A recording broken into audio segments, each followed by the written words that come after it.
Did you guys hear about these teenage German tourists?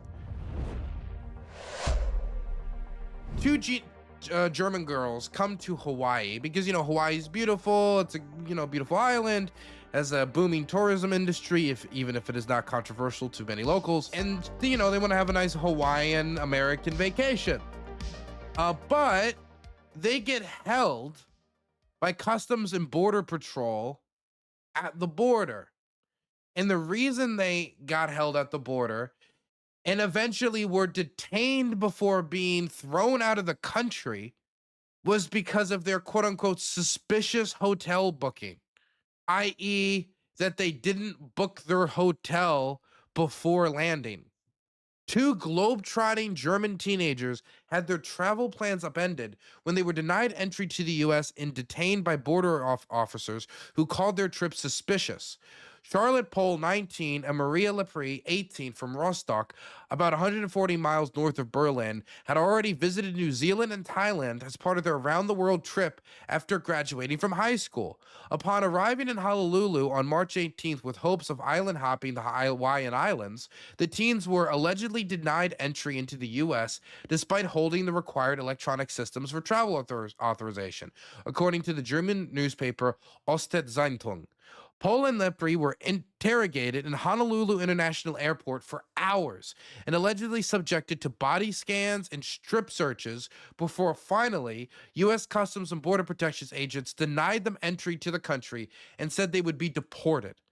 It was all like a fever dream, Lepre said. We had already noticed a little bit of what was going on in the U.S., but at the time we didn't think it would happen to Germans. We were perhaps naive. We felt so small and powerless. Officials became suspicious of potential illegal work intentions after learning the teens had not booked accommodations for their entire 5-week stay in Hawaii. We wanted to travel spontaneously, just like we had done in Thailand and New Zealand. They were handcuffed and given green prison uniforms. So these German girls graduate high school. They figure, hey, we got the rest of our lives ahead of us. I want to explore the world. I want to see the beauty of different cultures and different peoples. So I want to go to Thailand. Oh my God, look at this beautiful country with its green fields and it's, oh my God, look at this amazing history. And oh my gosh, New Zealand. Oh my God, look at this fantastic culture. Oh, and the food. Oh, and the fishing. I don't know if these girls fish. Oh, let's go to America. Where in America? I don't know. Hawaii. Oh, isn't that place pretty? Oh, and there's so many islands. We could stay there for a bunch of weeks and we could check out each different island for a week. La-di-da-di-da. And they're going about their tourism as you would expect a teenage girl to. They've booked probably the first hotel, fly over, and they get deported and treated like prisoners because they didn't pre-plan every step of their trip. Mind you, I don't do that. When I travel, I don't have every single thing planned out before I get there. When I go to Ukraine, if I'm going to be traveling across different areas, I don't have it all pre-scheduled. I go there and then I get there and then for the first few days, I'll have something figured out. But then past that, I'll move from there depending upon what I enjoy, depending upon what I like and what I don't like. So I don't have to anchor myself to any location where there might not be stuff that's interesting to me. Like when you go to France and you go to Paris, maybe you shouldn't book your entire French trip for Paris. Maybe you book a few days for Paris, maybe half a week or a week for Paris, and then you figure out what other areas of France, the countryside or the beaches or wherever you'd want to explore. Point is, this is a pretty common touristic tactic. This is very common in tourism.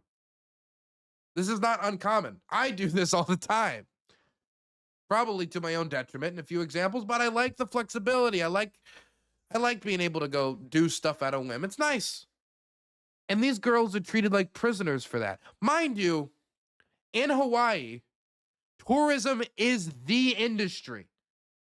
There's other industries in Hawaii. You can fish. There's other things, But if there's an industry in Hawaii, it's tourism. If you make it terrible to go to Hawaii, if you make it so people think that they're going to be treated like crap, that if they forget one little dotted T, one little I here, one little dotted if you forgot one little detail, and boom, you're not only going to be denied entry, and then all that money you spent on the plane ticket is going to be down the drain. Burns is an You're going to be immoral, humiliated. morally You're going to corrupt, be made to dress like a bankrupt man. prisoner. You could be detained for days, interrogated for hours, strip search. Do you think this is a good advertisement for Hawaiian tourism? But I mean, really. Burns is an And this immoral, isn't just morally affecting Hawaiian corrupt, tourism. bankrupt man. And it's not just these types of treatments that are affecting Hawaiian tourism or other areas of tourism. For example, I'm from the East Coast. I'm from Maryland, and we know people up in Burns New is an England. We know immoral, people up in morally Connecticut. corrupt, We know bankrupt people on the man. East Coast beaches, okay? Now, some people might not know a lot about the northern East Coast beaches, but as somebody who, whose Maryland vacation was Ocean City, a very working class beach town every year, those beaches like actually are quite a big touristic staple for this region of the country, but also this region of the world, because Canada and French Canadians had made the northeastern United States a top touristic destination for quite a long time. And it would not be uncommon to see Burns French is an Quebecois immoral, people morally corrupt, in New bankrupt England man. or in the northeastern United States vacationing at a nice beach house. And that brought a lot of money and a lot of tourism to this portion of the country. I remember first finding out about this on like Bar Rescue, where finding out about these like New England Burns is area an bars and like the immoral, tourists that morally come in corrupt, bankrupt before man. like learning about this from the recent recession that these businesses have felt due to Canadians not feeling welcome in the United States.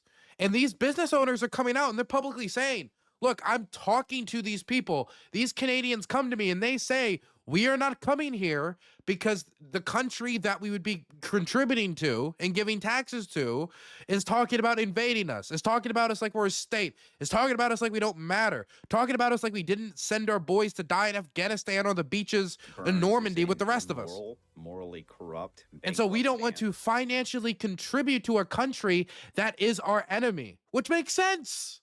I would be sympathetic to it.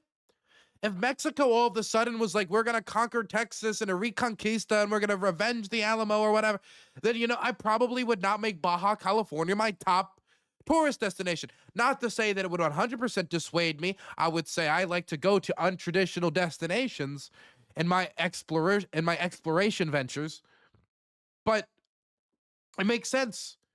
And this all comes before the trade war. This all comes before we have all these high profile incidents of French scientists getting turned away from the border while they're trying to enter astrophysics conventions in Texas because they made comments on social media that was too critical of the administration, or others that have been turned away at the border, or tourists who didn't even, these tourists didn't plan to attack America or hurt us. They wanted to come here and contribute to our economy. We have the stock market going down right now. At its low point today, it was down like 3 points in the Dow. People are fearful of a recession. And one of the big industries in the United States is tourism. It's a huge industry in the United States.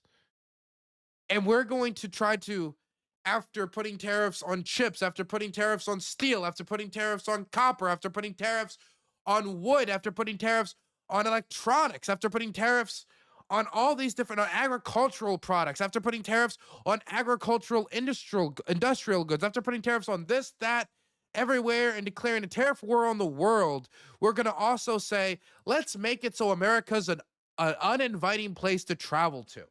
We're doing everything we can to tempt fate with the recession and make sure that that world respect that Trump wanted to restore to us on the United States on the world stage, that it's something deep in the rearview mirror, something we can't even perceive of anymore.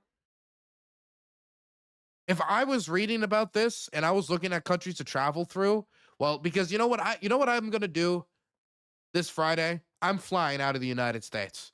You want to know where I'm flying to? I usually don't say every time before in advance, but I'm flying to Finland.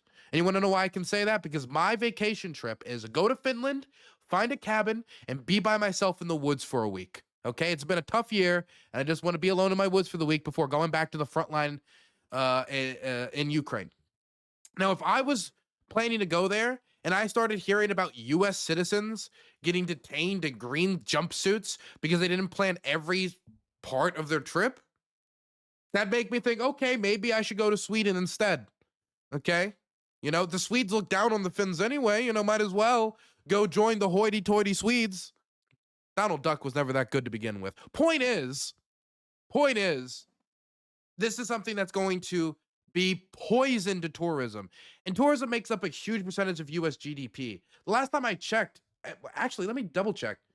In 2023, the US travel and tourism sector contributed 2.36 trillion to GDP, representing 9% of the US economy. 9% of our GDP. You cut that down a percentage point, that's bad for the US economy. You start trade wars, start threatening to go to war with allies, break up the alliance by invading Greenland, and have these types of high profile incidents on the border. Yeah, no. You're strangling the tourism industry. And it's completely self-inflicted. We don't look down on Finns, only Stockholmians do that.